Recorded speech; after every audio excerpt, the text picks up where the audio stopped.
Hey everyone, welcome back to my channel. Today, let's talk about clairaudience. Hopefully you've seen the clairvoyance video I already did, and then after this one, I'm going to be covering two more of the clairs, which there are actually more than four, but I'm only going to be covering the top four as I mentioned in the previous video.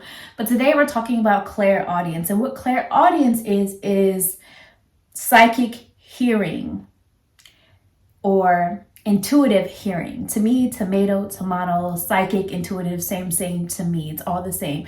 But it's hearing messages from your higher self, your intuition, creator, source, universe, things of that nature, your spirit guides, your spirit team, angels, all of these spiritual terms that we use. If you're hearing messages from them, basically it's clairaudience. So let's explain some more. Okay, so a lot of the time people will ask, how do you know the difference between you just talking to yourself and clairaudience? And to me, sometimes your higher self can sound like how you sound, and sometimes it doesn't. An exercise that I learned about a long time ago, I can't remember whose YouTube video it was, so I can't give credit. So this is not my idea, and I apologize for not remembering, but it was probably almost a decade ago. But basically, the exercise was if you start singing a song and then you singing a song vocally out loud and then stop mid-song and finish it in your head, where you hear that voice coming from is sometimes, not all the time, but sometimes where you may receive clairaudient messages or messages from your higher self, your intuition. So for example, if you're happy and you know it, you had to finish the rest in the back of your head. Clap your hands. So maybe try that. But I also get the question of how do you know when it's like your intuition talking, your higher self talking, a message from source, creator, your angel, something that's good, that's positive, and not like your ego, or in some cases the people that lack discernment or self-awareness are like, oh, it's a demon, you know what I mean? How do you know the difference? So that comes down to discernment, self-awareness, and also your ability to think realistically. Let me explain. So your intuition, when I hear my clairaudience, a lot of the time it can come with repetitive thoughts, like meaning I'll hear a phrase or a word or a number over and over and over.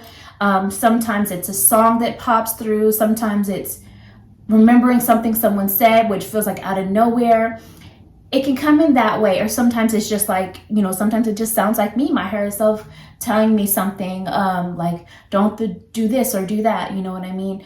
But what I mean by you having to use your own discernment, your self-awareness, and your ability to think realistically. For example, a lot of the time clairaudience will come to me in a form of like, it doesn't create a major reaction out of me. It's just like, oh, okay, thank you for that message. I hear you. It doesn't create a major reaction.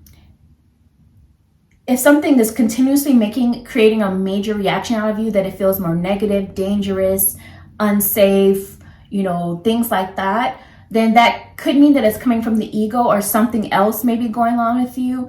Like, if you are lacking your ability to think realistically, like let's say a very unhealthy, dangerous, or harmful thought is coming in and you're unable to like separate yourself from that and see things from a realistic perspective of, okay, that is not the thing to do. That is not the right thing to do. If you're struggling with that and you're making terrible choices or continuously in a horrible mood or putting yourself or others in harm, then there's something else going on with you. That's not your clairaudience. But if it's something like, even if it is something like, let's say you're walking through a parking garage or something and your inner voice is saying, get off your phone, that's because you'll have the ability realistically to understand that, okay, I'm getting off my phone so that I can pay attention to my surroundings and my inner voice, my higher self, my intuition, or maybe my intuition is telling me to do that, right?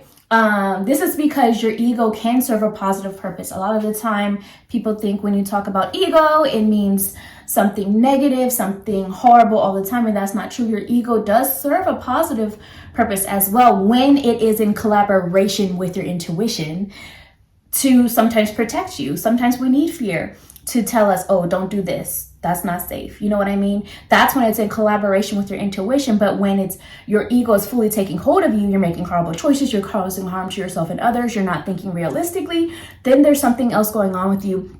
You're not hearing your clairaudience in terms of a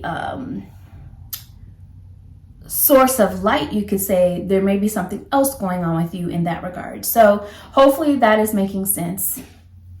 Okay, I had to check on Lula for a second.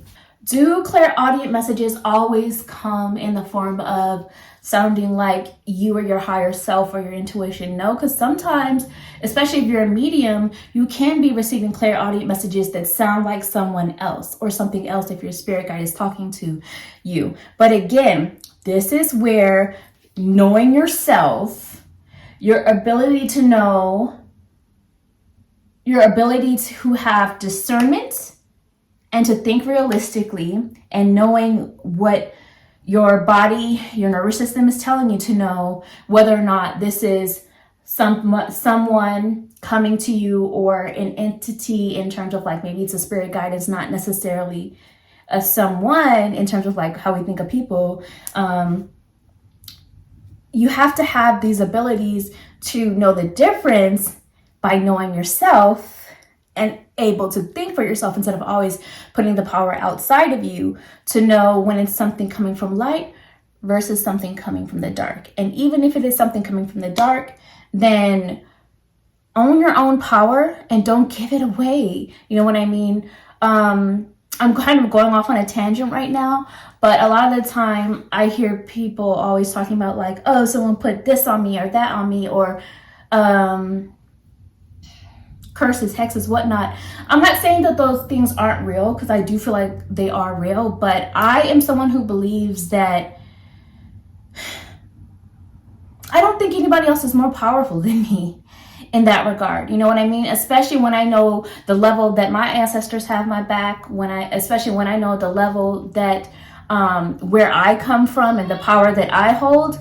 I'm not gonna give my power away to like just being defeated and like, oh, they did this to me or that to me energetically, and now I'm a victim.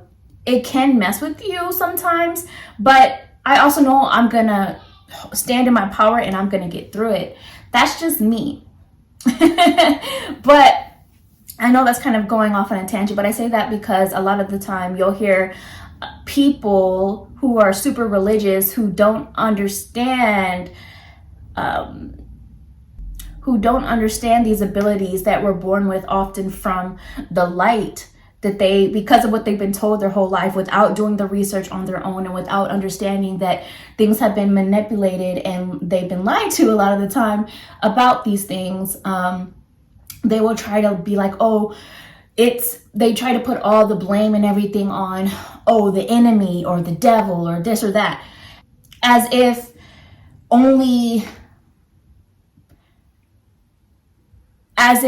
all of the people in the world who were able to speak to the creator, died off a long time ago, and now there's just this one book with all the answers, even though that's been changed and manipulated and mistranslated, and lies have been placed in it in replacement of the original truth over time. Anyway, they will try to say that you're hearing the devil or the enemy or whatnot, that you're not receiving messages from a light source, when that's just not true. Anyway, that's a story for another day. So some exercises to to get in touch with your clairaudience more, to understand what that feels like, sounds like to you. We mentioned the song example earlier, and a new one. I don't know why I just scrunched them down like this. I'm gonna wait for them to expand again. But another one that I've come to love and realize is I use earplugs. Now, I do use these at night to sleep as well. These are the ones that are soft. They're little foam ones. I had just squished it down earlier. So I was like, oh, I gotta wait for it to expand. It's so squishy and soft. So these are the ones you sleep in. But I recommend these because when you have them in your ears, it kind of silences the background noise of the world around you. And it's like your own body becomes meditation. You can hear your heartbeat, you can hear your breathing, and you can put more of focus on your breath and what you're breathing in and out, calling in and out of your life, releasing, making that an intention and spell work as well.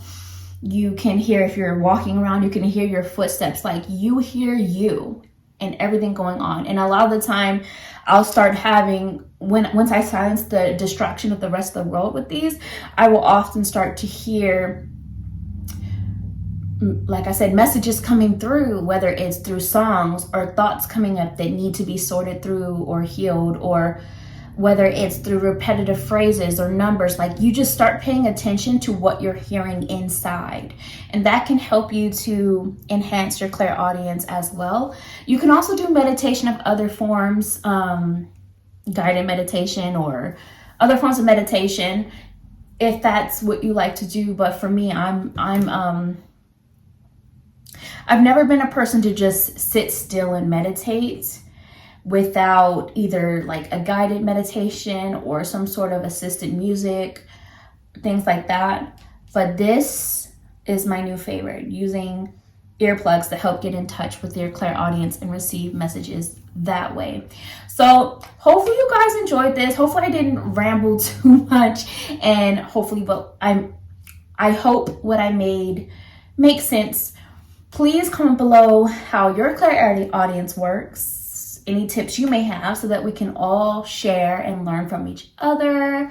Like this video and subscribe to my channel if you feel like you want to.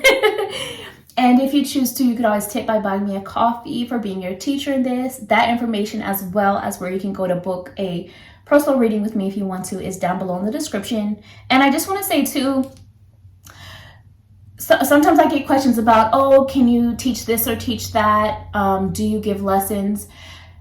When you go on my website, instead of booking questions, like for example, how does Jimmy John feel about me? You can just ask questions in terms of how do I do this, or what do you recommend for that? And I can do that in a session as well.